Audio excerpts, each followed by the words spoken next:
Allahumma salli wa sallim wa barik ala Muhammad wa ala alihi wa sahbihi ajma'in wa ba'd. Mari kita panjatkan puji serta syukur kehadirat Allah Rabbul Alamin. Berkenan Allah malam ini kita bisa bersama-sama kembali.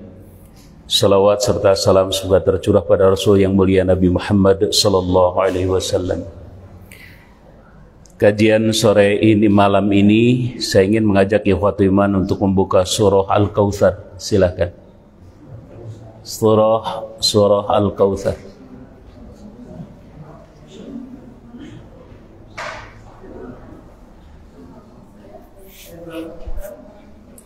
Al-Kautsar. Surah ke-108, Pak. Halamannya 602 kalau di Quran yang ini.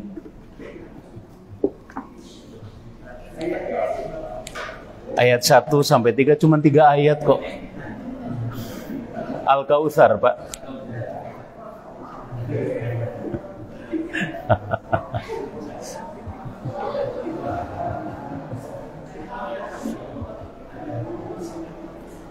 Anu apal. Surah yang sering kita dengar, yang sudah kita hafal dalam muntah apal ti asa kacida eta mah surah eta. Kita baca sama-sama dulu ya. A'udzu billahi minasy syaithanir rajim.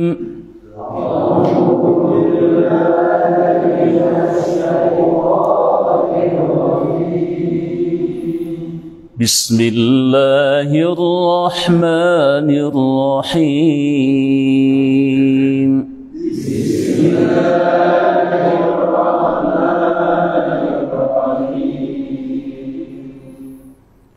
Inna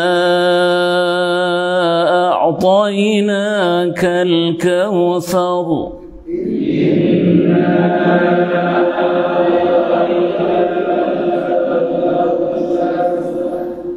فَصَلِّ لِرَبِّكَ وَانْحَرْ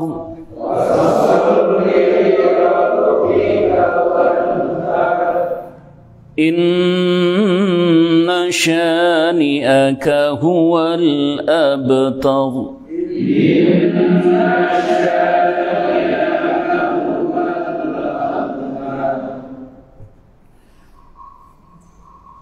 Surah Al-Kautsar turun di Makkah, ayatnya cuma 3. Tapi 3 ayat ini merupakan jawaban atas sikap dan perilaku kaum Quraisy saat itu. Mari ikhwati iman kita coba dalami kejadian yang ada saat itu yang melatar belakangi surah ini turun. Baginda Nabi Muhammad sallallahu alaihi wasallam itu punya anak berapa? Apa? Anak laki-laki ada berapa? Apa? Anak perempuannya tuh deui. Anak laki-laki baginda Nabi itu ada 3. 1 Qasim, kedua Abdullah, ketiga Ibrahim. Anak perempuannya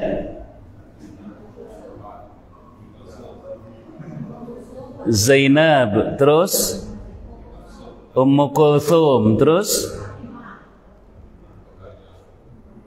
hiji deui sebelum Zainab, sebelum Ruqayyah, terakhir baru tanu apal dengan Fatimah we hungkul. Iya. Asa siga orang Syiah, orang teh apalna eta hungkul. Jadi putra beliau itu ada 3. Pertama Qasim, maka baginda Nabi sering disebut Abul Qasim. Orang-orang dahulu nyebut Abagasim. Sampai ada cerita dirancang oleh mereka untuk menghinakan Rasul tentang sepatunya Aba Qasim. Tahu sepatu Aba Qasim kisahnya? Angke dewe. Terus yang kedua siapa? Abdullah. Dua putra laki-laki ini lahir dari rahimnya Ibu Khadijah. Dan keempat-empatnya anak perempuan baginda Nabi lahir juga dari Ibu Khadijah. Jadi dari istri-istri yang lain, Nabi hanya punya, dari istri yang lain hanya punya satu anak laki-laki, yaitu Ibrahim. Yang lain sisanya adalah anak bawaan dari istrinya. Ummu Salamah itu membawa anak banyak dari Abu Talha. Tapi Nabi bilang, anakmu itu anakmu juga. Dan itu tanggung jawab Rasulullah sallallahu alaihi wasallam. Jadi begitu, ikhwati iman. Ibrahim itu putra dari Maryam Al-Qibtiyah. Maryam Al-Qibtiyah. Jadi dia itu seorang wanita Nasrani aslinya dari Qibti. Dari mana? Dari Mesir. Jadi merupakan hadiah persahabatan dari Raja Mesir. Maka kemudian mengirim itu dan dinikahi oleh Rasul, lahir seorang anak namanya Ibrahim. Namun ketiga putra Rasulullah itu wafat sebelum dewasa. Ada yang baru 1 tahun lebih sedikit, ada yang kurang dari 1 tahun. Qasim merupakan anak pertama yang meninggal dunia. Lalu disusul oleh Abdullah, juga meninggal dunia. 2 putra Rasul ini meninggal ketika Rasul masih di Makkah. Sedangkan yang ketiga, Ibrahim, Nabi sudah di Madinah. Dan ketika Ibrahim meninggal itu, ada hal-hal yang dihubungkan juga lagi. Kaitan dengan perintah atau contoh sholat kusuf. Karena ketika proses penguburan Ibrahim itu terjadi gerhana matahari. Lalu kemudian orang menghubung-hubungkan terjadinya gerhana matahari itu dengan wafatnya putra Rasulullah sallallahu alaihi wasallam. Maka Rasul kemudian dengan tegas, inna syamsa wal qamara, kata Rasulullah, ayatani min ayatillah la yankashifani li mauti ahadin wala li hayatihi. Hadis tersebut turun berkenaan atau asbabul wurudnya begitu. Karena orang-orang menghubung-hubungkan gerhana matahari itu dengan kematiannya Ibrahim. Nabi dengan tegas, 2 makhluk Allah yang namanya matahari dan bulan itu adalah ayat-ayat tanda kekuasaan Allah, tidak ada hubungannya dengan kematian seseorang maupun hidupnya seseorang. Nah itu ya, jadi usaha menghubung-hubungkan itu selalu ada. Lalu kembali ke sini, Al-Kautsar ini tentang kematian siapa? Kematian yang pertama dialami Qasim, orang Arab sudah mulai ancang-ancang, terkhusus Abu Lahab, Abu Jahal, Abu Sufyan. Itu yang 3 tokoh utama itu yang menyaksikan betul perkembangan Rasulullah sallallahu alaihi wasallam. Abu Lahab itu menyaksikan perkembangan Rasul dari sejak lahir. Ya, Abu Lahab itu dari sejak lahir. Namanya Abdul Uzza. Udah menatakan diri ya, Abdul Uzza, hambanya Uzza. Nah terus gimana nih perkembangannya terus sampai seperti itu. Dan Abu Lahab itu punya anak 2, namanya Utbah dan Utaibah. Itu sempat nikah, ditikahkan, dijodohkan dengan 2 putri Rasulullah sallallahu alaihi wasallam. Mungkin ditanya, eta umur sabaraha dijodohkeun anak atuh? Jadi orang sana tuh ada istilah kalau di kita dulu, kalau saya sudah nyirian misalkan seorang gadis gitu ya, nandain seorang gadis ini belum dewasa tapi saya sudah suka, tandain tuh ke bapak, nak ayah disebut di orang mah nikah gantung. Jadi nikah di rafalan tapi belum bersatu. Nyangcang sangkan teku batur. Itu bukan nyirian ya mah, bukan khitbah. Kalau khitbah mah nyiriannya. Ini mah nikah betul. Nanti tinggal ketika perjanjiannya usia sekian mereka bersatu. Disebut nikah gantung. Digantung bukan dicekek. Digantung. Nah, terus gimana?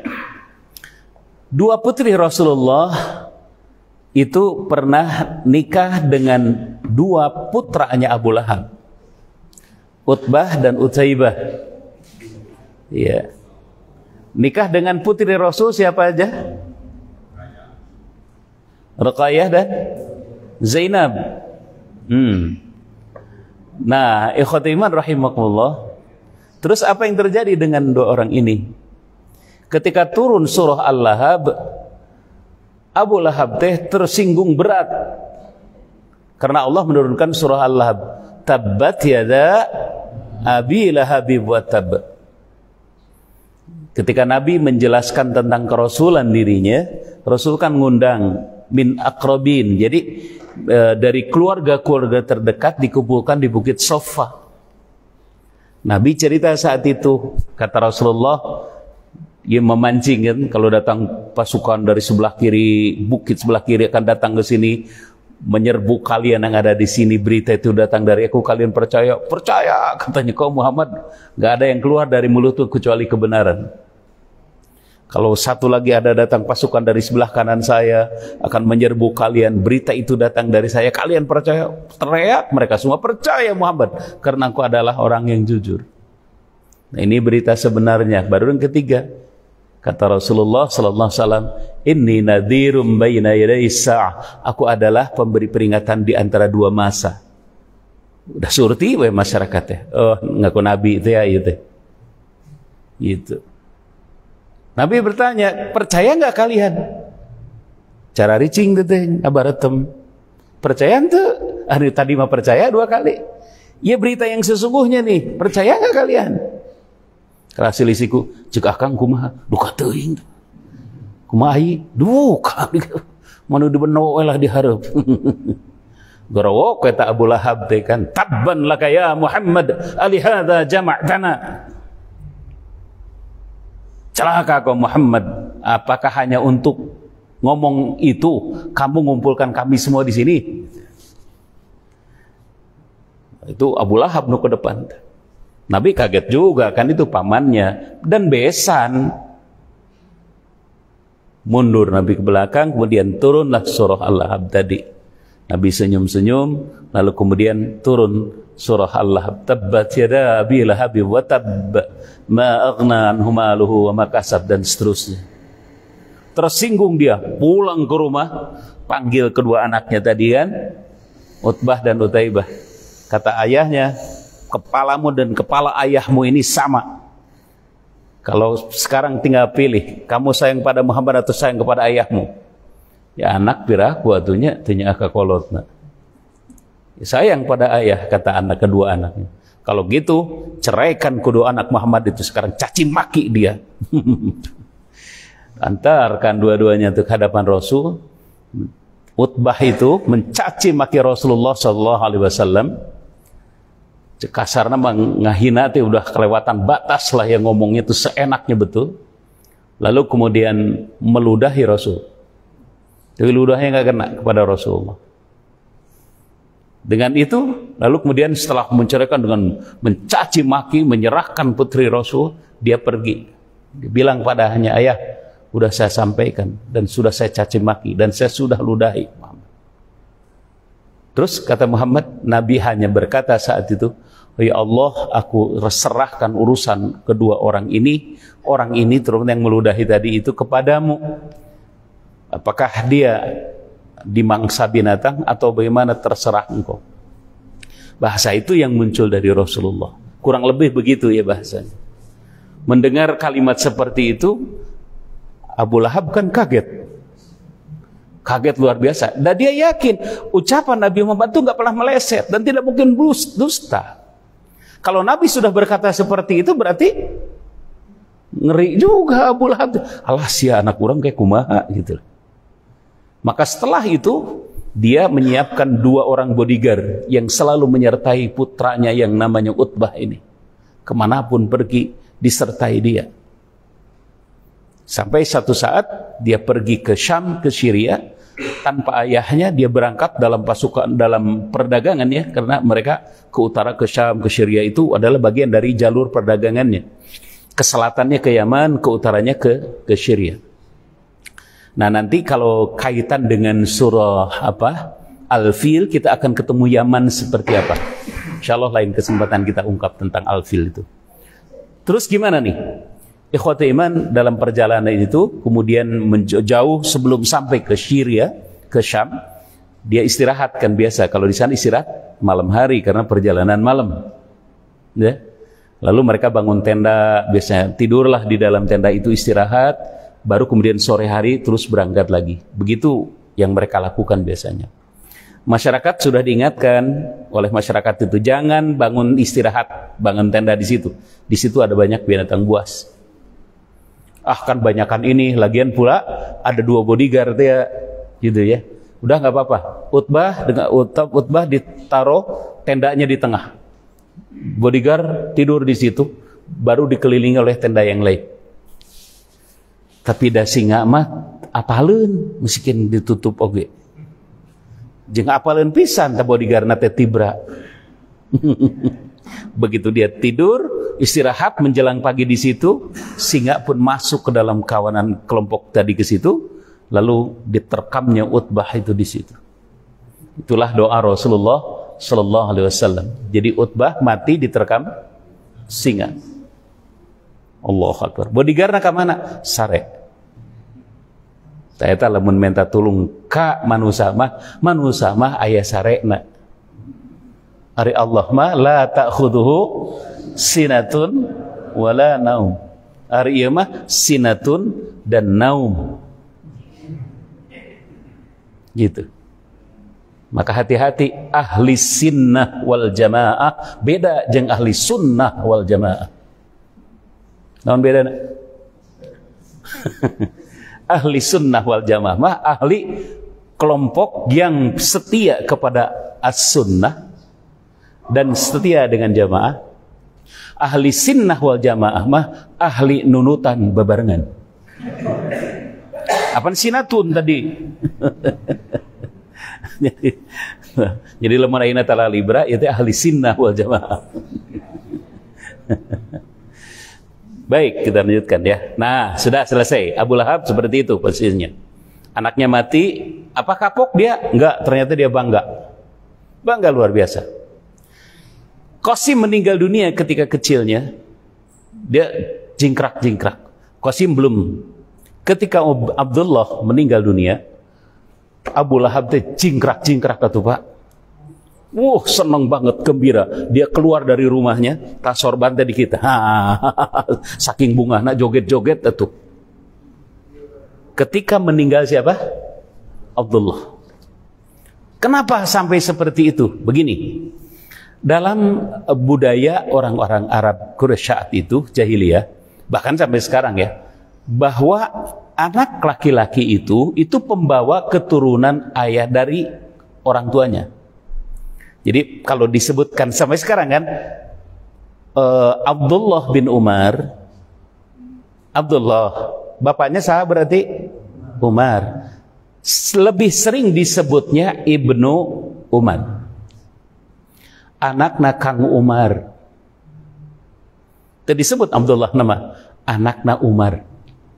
Ibnu Abbas anakna Abbas. Berarti itu disebut sah bapakna. Nah gitu kalau anak laki-laki apa? Kalau anak perempuan enggak disebut karena anak perempuan mah dalam budaya mereka ngait dengan suaminya. Jadi seperti itu tadi budaya mereka. Maka kalau punya anak perempuan mah bapak nate teu kababawa, teu kasebut-sebut ngaranna teh. Tapi kalau anak laki-laki kesebut terus. bin ini terus seperti itu. Maka dari itu mereka tuh kalau punya anak perempuan di zaman jahiliyah merasa wirang. Gitu kalau punya anak perempuan itu. Kalau banyaknya warirang. Ya wirang mah hiji, warirang mah banyak. Nah terus gimana? Nah kalau punya anak perempuan kenapa dia tidak suka? Karena tidak membawa nama ayahnya. Jadi putus seakan-akan hubungan keluarga itu selesai kalau punya anak perempuan mah. Dan anak perempuan mah ngait dengan suaminya. Kengaran suaminya nu kabawa teh istri nama tidak pernah dibawa-bawa. Gitu. Terus apa yang terjadi selanjutnya? Karena kejadiannya seperti itu, maka ketika Abdullah Qasim duluan meninggal, Abdullah meninggal dunia, gembiranya luar biasa Abu Lahab. Apa kata Muhammad? Kata Abu Lahab, batal Muhammad beri joget. Putus Muhammad. Putus apanya? Putus sebutan keturunannya. Selesai sampai di situ karena dua anak laki-lakinya meninggal. Geus nama mah teh malenu neruskeun lah. Jingkrak dia senang luar biasa. Allahu Akbar. Nah, ikhwatu iman rahimakumullah. Terus Nabi kesel nggak dengar itu? Ini kan gembira luar biasa. Ararat musuh-musuh baginda Nabi teker di Mekah gembira luar biasa karena anak laki-lakinya nggak ada. Adapun anak-anak perempuan dan anak perempuan tidak bisa membawa nama ayahnya. Itu dalam budaya mereka. Sehingga malah nyebut-nyebut Sayyidina Muhammad mages putus Nabi kadir lah gitu. Nah, ikhwatu iman, sedih Nabi, tentu bagaimana tidak anak laki-lakinya dua-duanya meninggal waktu kecil. Meskipun sudah diberitahu oleh Allah bahwa Nabi tidak akan punya anak laki-laki yang sampai dewasa. Karena sudah diingatkan oleh Allah lewat Jibril bahwa kalau Nabi punya anak laki-laki dikhawatirkan nanti bakal muncul Nabi baru. Kan sering dianggap, nih Bani Israel itu menganggap Nabi itu dinasti. Makanya kenapa tidak mau menerima Nabi Muhammad sebagai Nabi? Karena Nabi bukan dari Bani Israel, tapi dari Bani Ismail. Karena menganggap, ini mah keturunan Nabi, dia ini mah lain. Maka mereka tidak mempercayai Nabi Muhammad itu di situ karena rasisnya mereka. Padahal Allah ngutus Nabi mati mana bae cek Allah teh kumaha uing. Nah, ini ngatur-ngatur gitu. Nah, ikhwati iman rahimakumullah. Selanjutnya gimana nih? Setelah meninggal dunia Abdullah ini, mereka riang, mereka gembira luar biasa. Nabi terpukul, iyalah gimana pun juga punya anak laki-laki yang dicintai. Bahkan ketika Ibrahim meninggal dunia atau Abdullah meninggal dunia, Nabi nangis kan? Para sahabat nanya, ketika Ibrahim ya, anak laki-laki ketika beliau meninggal, kenapa engkau menangis ya Rasul? Padahal engkau sudah diberitahu bahwa anak laki-laki mah tidak akan sampai besar. Nabi menjawab, yang nangis ini bapaknya. Jadi artinya wajar weda Nabi oge manusia kayak gitu. Ini teh bapak nu cerik. Tapi nangis tidak nangis beririhan gitu. Nabi meneteskan air mata. Bagaimana Ibrahim menetek ke ibunya? Suaranya dia kalau netek itu kedengaran. Dan itu terngiang di telinga Rasul. Jadi ketika meninggal dunia dia dikuburkan tuh Nabi menangis karena teringat, kalau netek kedengaran suara seperti ini, belajar bicaranya seperti itu dengan ibunya. Tiba-tiba meninggal dunia. Jelas berat Nabi itu saat itu. Maka Nabi kemudian ketika sudah selesai dikuburkan, Ibrahim sekarang sedang menetek kepada ibunya yang sebenarnya. Kan gitu. Nah, ikhwati iman. Lanjutnya, Allah kemudian menurunkan jawaban seperti ini. 3 ayat dari surah Al-Kautsar ini, jawaban atas jingkrak-jingkrakna Abu Lahab, Abu Jahal atas wafatnya Abdullah. Allah berfirman, inna sesungguhnya kami, kata Allah, a'tainaka memberi engkau Muhammad. Allah di sini menggunakan kata nahnu. Berarti kalau Allah menggunakan kalimat nahnu ini, berarti Allah menggunakan perangkat-perangkatnya. Siapa perangkatnya? Perangkatnya adalah para malaikat yang ditugaskan oleh Allah untuk memberi baginda Nabi. Al-Kautsar, Kautsar itu dari katsirun. Katsirun artinya apa? Artinya apa katsir? Banyak. Aksar lebih banyak. Kautsar banyak. Nah, bahasa orang lagi yang gitu. Aya wawuan geningan, Pak. Enak. Orang Jawa bilangnya enak. Jadi kalau enak, enak sekali. Banyak. Katsirun. Aksar lebih banyak. Kautsar banyak. Gitu, Pak. Jadi tidak terhitung. Enak ya? Enak pisan. Yang ini enak. Jadi kalau ada wawu itu, jadi ada ya di dalam struktur bahasa itu yang mirip-mirip seperti itu. Ya. Ini cakep banget. Cakep pisan. Cakep. Kayak gitu. Gitu ya bahasanya tuh. Jadi ada struktur bahasa yang hampir sama dalam tiap bahasa itu. Apalagi tuh? Contoh lain. Cantik, cuantik. Jadi pakai wawu itu menggambarkan luar biasa. Gitu ya. Nah, ini juga kautsar artinya apa? Banyak sekali. Jadi katsirun, aksar, kautsar. Lebih banyak lagi. Apa itu Al-Kautsar? Kautsar itu artinya nikmat yang sangat banyak tadi itu, yang tidak terhitung. Artinya Allah menghibur baginda Nabi dengan wafatnya Ibrahim. Jangan bersedih, aku beri kamu nikmat yang lebih banyak dari itu. Maka nanti akan ada hubungan dengan surah Al-Kafirun. Kenapa Nabi tidak mau ditawari oleh mereka? Ketika Abu Lahab, Abu Jahal, Abu Sufyan itu datang ke rumah Abu Thalib, meminta kepada Abu Thalib supaya Nabi Muhammad menghentikan dakwahnya, sampai yang akhirnya turun surah Al-Kafirun. Kenapa Nabi tidak mau ajakan mereka? Karena Nabi punya Al-Kautsar. Apa yang ditawarkan mereka? Kalau kau ingin punya kerajaan, ingin jadi raja, kuserahkan kunci Ka'bah kepadamu. Kalau kau ingin punya harta banyak, kami kumpulkan harta orang-orang yang ada di sini. Saya berikan kepadamu. Kalau kau ingin punya istri yang cantik yang kamu nikahi, berapapun jumlahnya, saya kumpulkan semua wanita cantik di Makkah ini untuk berikan kepadamu. Nabi apa jawabannya? Terus gimana kata Nabi? Nah, waktu itu Abu Jahal itu duduk di sampingnya Abu Thalib. Nabi di lubang pintu mendekati Abu Thalib. Secara ruhani, secara ruhiyah, Abu Thalib itu sadar itu adalah ponakannya. Pasti dia sangat sayang dengan ponakannya. Maka yang selama ini melindungi kan Abu Thalib. Begitu Nabi mau mendekat kepada Abu Thalib, Abu Jahal duluan duduk di situ, dicegah supaya menjauh dari Rasulullah. Kata Nabi, saya tidak mau hal-hal lain, hanya satu kata aja.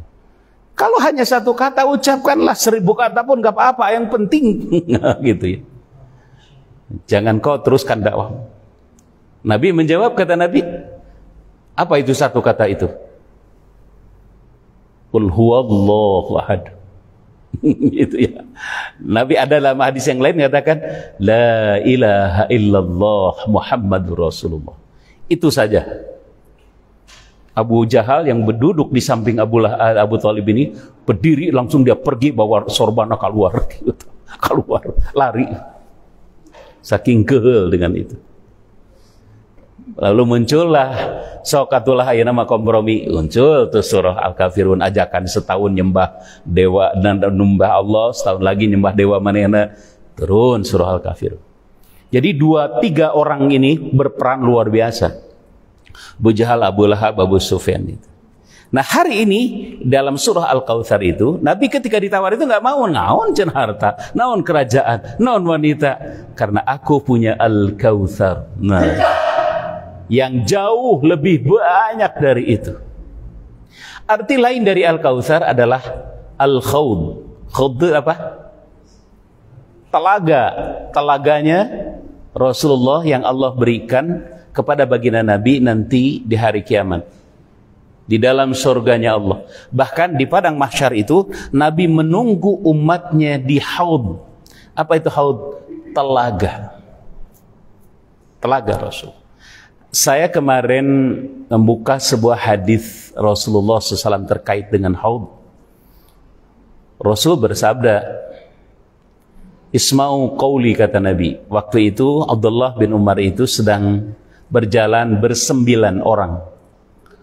5 orang Arab, yang 4 orangnya adalah Ajami, orang-orang luar Arab, sedang berjalan bersama Rasul. Tiba-tiba Nabi kemudian bersabda, kata baginda Nabi Muhammad SAW, "Isma'u qawli," dengarkan ucapanku, kata Nabi.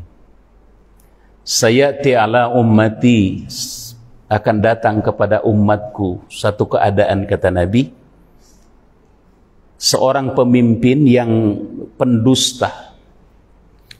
Bakal ada orang yang membela kedustaan, membenarkan dustanya. Dan satu, membela kalau dia dusta. Kedua, dia berbuat zalim. Ketika si pimpinan itu, si raja tadi berlaku zalim, ada orang-orang yang kemudian juga mendukung kezalimannya. Maka kata Nabi, mereka bukan dari umatku dan aku bukan bagian dari mereka. Artinya Nabi berlepas diri dari orang-orang seperti itu. Adapun siapa yang mendustakan kedustaannya dan tidak membela kezalimannya, maka dia bagian dariku dan aku bagian dari dia. Untuk yang pertama tadi ada tambahan satu lagi. Dia bukan bagian dariku dan aku bukan bagian dari dia.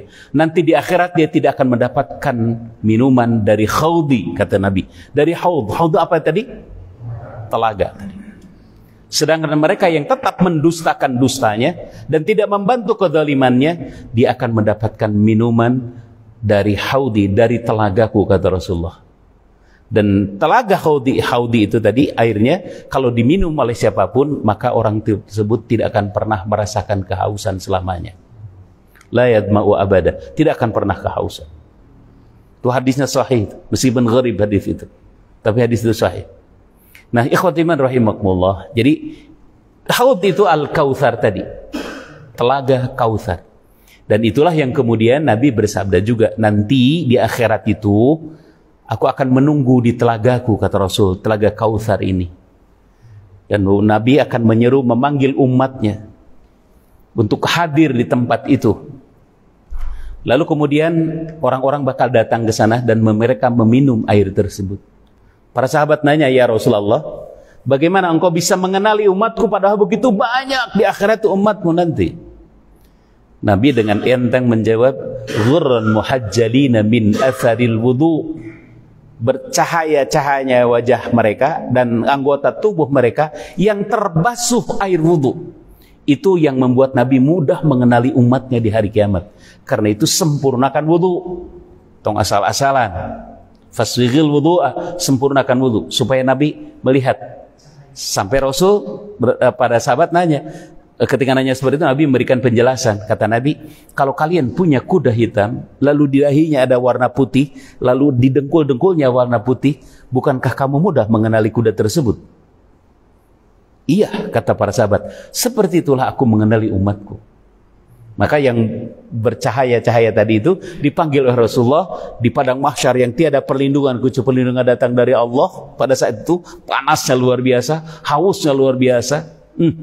Lalu dipanggillah mereka yang bercahaya tadi itu untuk masuk ke telaga Rasulullah SAW dan dipersilahkan minum di sana.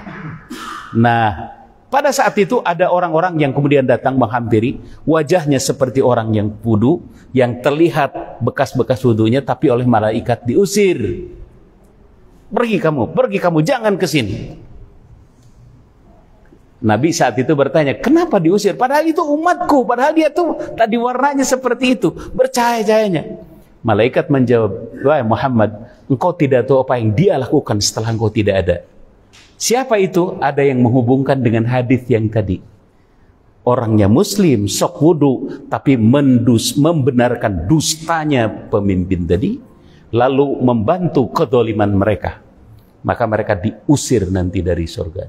Dari apa tadi? Dari telaga Kautsar itu. Naudzubillah min dzalik. Ada yang menghubungkan dengan itu tadi di dalam beberapa penjelasan yang saya baca dari beberapa literatur seperti itu. Kembali ke dia deh, kembali ke sini. Nah, Allah memberi Al-Kautsar. Jadi Nabi kabita teu kuno sajen, teu kabita. Teu kabita. Nah, saya punya Al-Kautsar. Itu. Lalu kemudian Allah menyuruh, setelah Allah beri Al-Kautsar, fasalli li rabbika wanhar. Fasalli, maka salatlah li rabbika, karena Rabbmu, wanhar, dan berkurbanlah. Ini ada yang mengartikan umum, ada yang menartikan khusus. Kaitannya setelah sholat, maka kemudian terus berkorban. Itu kaitan dengan Idul Adha. Kalau Idul Fitri mah Surah Al-A'la. Apa tuh kalimatnya? Ayat terakhir, ayat-ayat yang terakhir.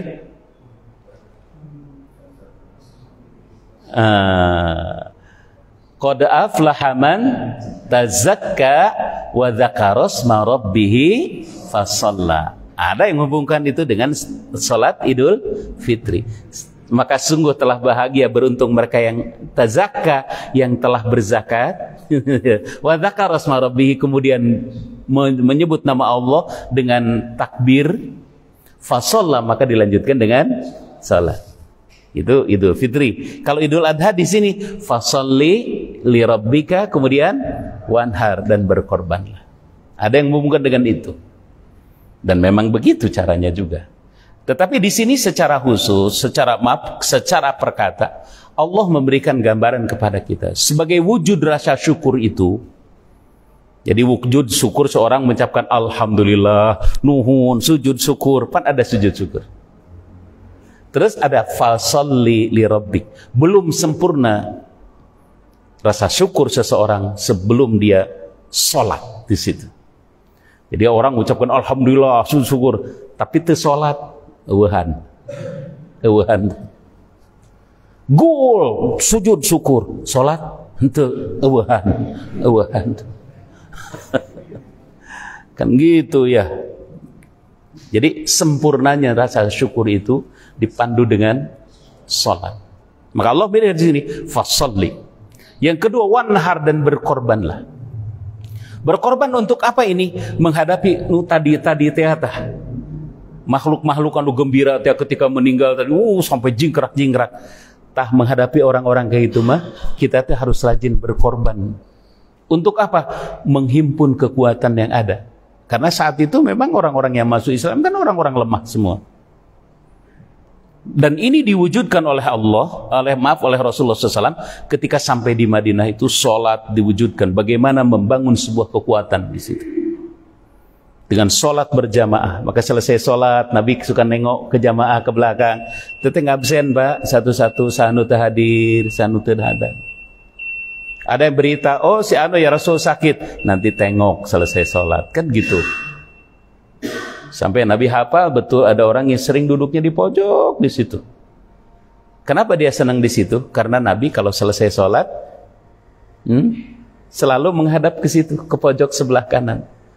Jadi ketika dia bisa bertatap wajah dengan Rasul tuh, senangnya luar biasa. Maka dia posisinya di situ. Karena posisi di situ jadi sering kelihatan. Maka kemudian suatu saat dia tidak hadir, Nabi nanya, "Kemana tah? Anu sok didinya?" Ditelusuri, ternyata rumahnya teh jauh, Pak. Masya Allah. Dan begitu sampai ke rumahnya, ternyata dia sudah meninggal kemarinnya.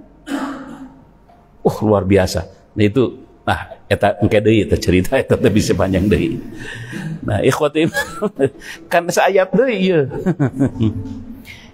Nah, kalau sudah sholat, sudah berkorban, inna syani'aka huwal abtar. Sesungguhnya orang yang membencimu, nu jingkrak tadi, dia yang bakal putus keturunannya.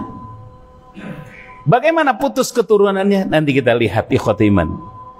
Coba kita buka ya. Sekarang ada nggak orang yang menyebut Abu Lahab? kecuali hanya kutukan. Tabbat yada abi lahab. Yang ada cuman kutukan doang. Anak-anak beliau itu yang satu mati kan tadi, siapa tadi? Utbah. Utaibah bagaimana? Utaibah masuk Islam, Pak. Ketika perang Badar dia tertawan, dia ikut perang. Tertawan, Pak. Ditawan di Madinah itu oleh Rasulullah dan para sahabat. Disimpan tawanannya di masjid. Boleh ini tawanan ini dikeluarkan, tapi harus ditebus. Imma mannan ba'du wa imma fidaan. Ada yang ditahan, itu, ada yang dilepas. Boleh dilepas, tapi harus ditebus. Bapak tahu siapa yang nebus Utaibah? Putri Rasulullah sallallahu alaihi wasallam. Putri Rasul, istrinya yang dulu diceraikan itu, dia yang nebus. Jadi bahasa orang mana disebut nanti, Pak? Duriat masih nganteng, masih kuat. Maka sampai di sana dibujuknya oleh putri Rasul, sudahlah ikutlah kami di sini, sudah tidak usah pulang lagi ke sana, masuk Islamlah. Tapi dia kan masih berat dengan ayahnya, masih sulit meninggalkan keluarganya. Dia tetap ingin pulang. Oke, kalau gitu diajar baca tulis, diajar baca tulis, kemudian dilepas. Siapa yang bayar itu? Yang nebusnya? Putri Rasul. Sampai akhirnya dia balik lagi dari sana, daduriat mah kuat gitunya. Akhirnya kembali lagi ya bersama-sama di Madinah. Putri-putrinya Abu Lahab semua itu masuk Islam, Pak. Gak ada satupun yang nurusin kebiasaan ibu bapak anak. Abu Lahab dengan istrinya. Siapa istrinya? Kapal dewae. Ummu Jumail cepat disabak. Rasanya sudah saya surah Al-Lahab ya. Ada pohodoi memang puasa. Si Jumail itu punya kalung besar, Pak, sini itu. Kalung itu mahal sekali karena memang dia kaya, Pak Abu Lahab itu. Bagaimana agak kaya? Kunci Ka'bah dipegang dia. Orang mau menitipkan dewa, nah dewa terang dewa teu apal dewanya. Terang dewa teu nya gede nya ngewa. Keur gede teh ngewa. Terus gimana? Orang menitipkan dewa di dalam Ka'bah dengan di luar Ka'bah tuh beda bayarannya. Orang mau jualan di situ, japremnya kan ke dia. Dia penguasanya saat itu. Maka kaya dia. Nah, Abu Jumail itu kan bilang, harta saya ini termasuk kalung saya yang besar ini akan saya persembahkan, akan saya jual untuk menghalangi dakwah Muhammad. Itu Pak Abu Jumail itu. Makanya disebut dalam surah Al-Lahab nanti. Ya kan? Terus Abu Lahabnya sendiri gimana? Nah, setelah itu anaknya pertama diterkam singa, yang kedua akhirnya masuk Islam, ketiga anak-anak putrinya semua masuk Islam. Ayat itu disebutan di anak-anaknya. Gak ada sebutan itu. Kan dia bilang, wah Muhammad mau disebut-sebut dari putus urusan Muhammad. Betulkah itu? Allah memuritikan hari ini. Sok Pak, hitung berapa jumlah orang yang memberi nama anaknya Muhammad. Jadi sahanu putus, tak kunyuk eta Nabi Muhammad putus. Bayangkan Nabi Muhammad sekarang dari mulai zaman setelah Nabi Muhammad sampai sekarang berapa juta manusia, berapa ratus juta orang memberi nama dirinya, memberi nama anaknya Muhammad. Maka Nabi Muhammad ada putus, meskipun dia sudah meninggal dunia, anak laki-lakinya meninggal dunia. Orang bangga banget karena itu Nabi itu persis seperti seorang ayah. Bagaimana tidak disebut seorang ayah bagi anak-anaknya yang mukmin? Kan ummahatul mukminin itu, ya, istri-istri Rasulullah itu disebut ummahatul mukminin. Istri-istri Rasul itu disebut ibunya orang-orang beriman. Maka ketika meninggal dunia Rasulullah, istri-istri Rasulullah itu tidak ada yang nikah lagi dengan laki-laki lain. Kenapa? Dan dia adalah ibunya orang-orang yang beriman. Maka Rasul adalah bapaknya orang-orang yang beriman. Maka banyak sekarang orang nama pakai Muhammad, nama pakai Muhammad. Ada yang nama Muhammad di sini? Ayah ente? Itu ayahnya di dia. Aduh, tanya dua. Ada yang orang tuanya Muhammad? Ada. Dan di luaran sana Pak, banyak sekali orang memberi nama anaknya, orang tuanya dengan sebutan nama Muhammad. Maka Allah meyakinkan di sini, sesungguhnya orang yang membenci Muhammad, dia yang akan putus. Engkau tidak akan putus. Orang akan menyebut saban hari namamu Muhammad. Sok sedalam sholat, Allahumma sholli ala. Tuh, berapa kali itu kita sebut dalam sholat? At-tahiyatnya 2 kali itu. Kali 17 rakaat. Tuh, setiap mukmin menyebut nama Muhammad 34 kali sehari. Belum di kali lain. Ketika disebut nama Rasulullah sallallahu alaihi wasallam. Siapa itu? Nabi Muhammad sallallahu alaihi wasallam. Jadi selalu disebut. Jadi inna syani'aka, sungguhnya orang yang membenci Muhammad, dia tanu putus seeta, engkau mah tidak bakalan. Abu Lahab posisinya tidak disebut ketika perang Uhud, dia tidak ikut. Ketika perang Badar dia tidak ikut. Anaknya ikut. Tapi ketika perang Badar itu banyak keluarganya yang mati dalam perang Badar. Termasuk keluarganya Hindun. Banyak yang mati. Setelah itu dia stres, Pak. Karena ternyata di Madinah kaum muslimin itu mendapatkan kemenangan yang luar biasa. Berkembang pesat di Madinah. Si etete bingung, amak nyedek. Tata bahasa Sunda mah gitu. Amak nyedek tenaga midek. Hayang ngalawan tapi itu bisa kukumaha. Maka Allah bilang, harta yang dia banyak itu ma'aghna anhu maluhu wa ma kasab. Harta yang sedemikian banyak, gak ada faedahnya lagi bagi dia. Yang ngerinya, saya selanaron zatal hab wa mra'atuh, begitu juga istrinya. Allahu Akbar. Hancur Pak semuanya. Abu Lahab setelah kejadian perang Badar itu, dia stres, akhirnya sakit. Sakitnya gimana? Sakitnya melepuh Pak, tubuhnya ini. Persis seperti apa itu? Lepra gitu loh. Putus gitu. Tubuhnya busuk Pak. Sehingga bau.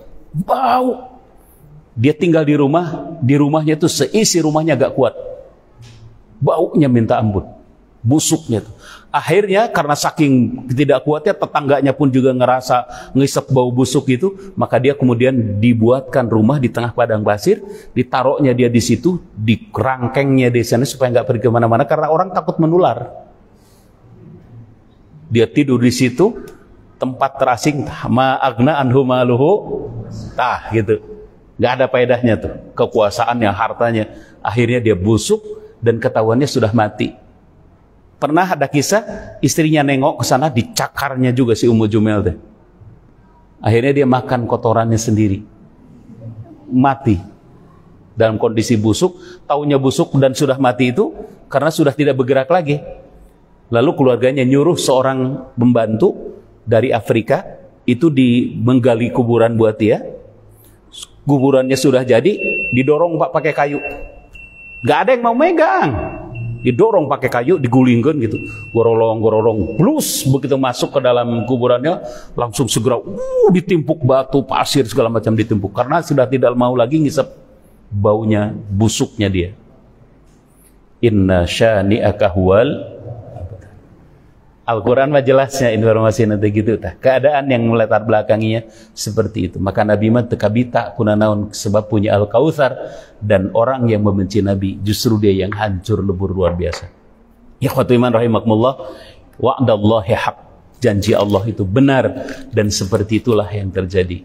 Maka dari itu ikhwatu iman rahimakumullah, surah Al-Kautsar ini juga peringatan bagi kita semua kepada orang-orang yang membenci Rasulullah, kepada yang menghina Rasulullah, siapapun dia, dimanapun dia, dulu ataupun sekarang, ujung-ujungnya hancur dan rusak. Naudzubillah min dzalik. Karena itu mari kita muliakan Rasulullah dengan cara apa? Muliakan Rasul dengan cara mengikuti sunnah-sunnah Rasulnya. Kita terapkan dalam kehidupan kita. Moga-moga kita termasuk ahlu Rasulillah, ya, keluarganya Rasulullah sallallahu alaihi wasallam. Sekian barangkali yang bisa kita ungkap pada kesempatan malam ini. Mohon maaf saya tidak bikin itu, nggak sempet nih. Kebetulan anak saya juga sakit, nggak tahu nih, mungkin malam ini mau ke UGD ini kayaknya nggak kuat. Mudah-mudahan mohon doanya juga, mudah-mudahan anak saya sehat kembali. Allahumma rabban nas adhibil ba's ishfi anta syafi.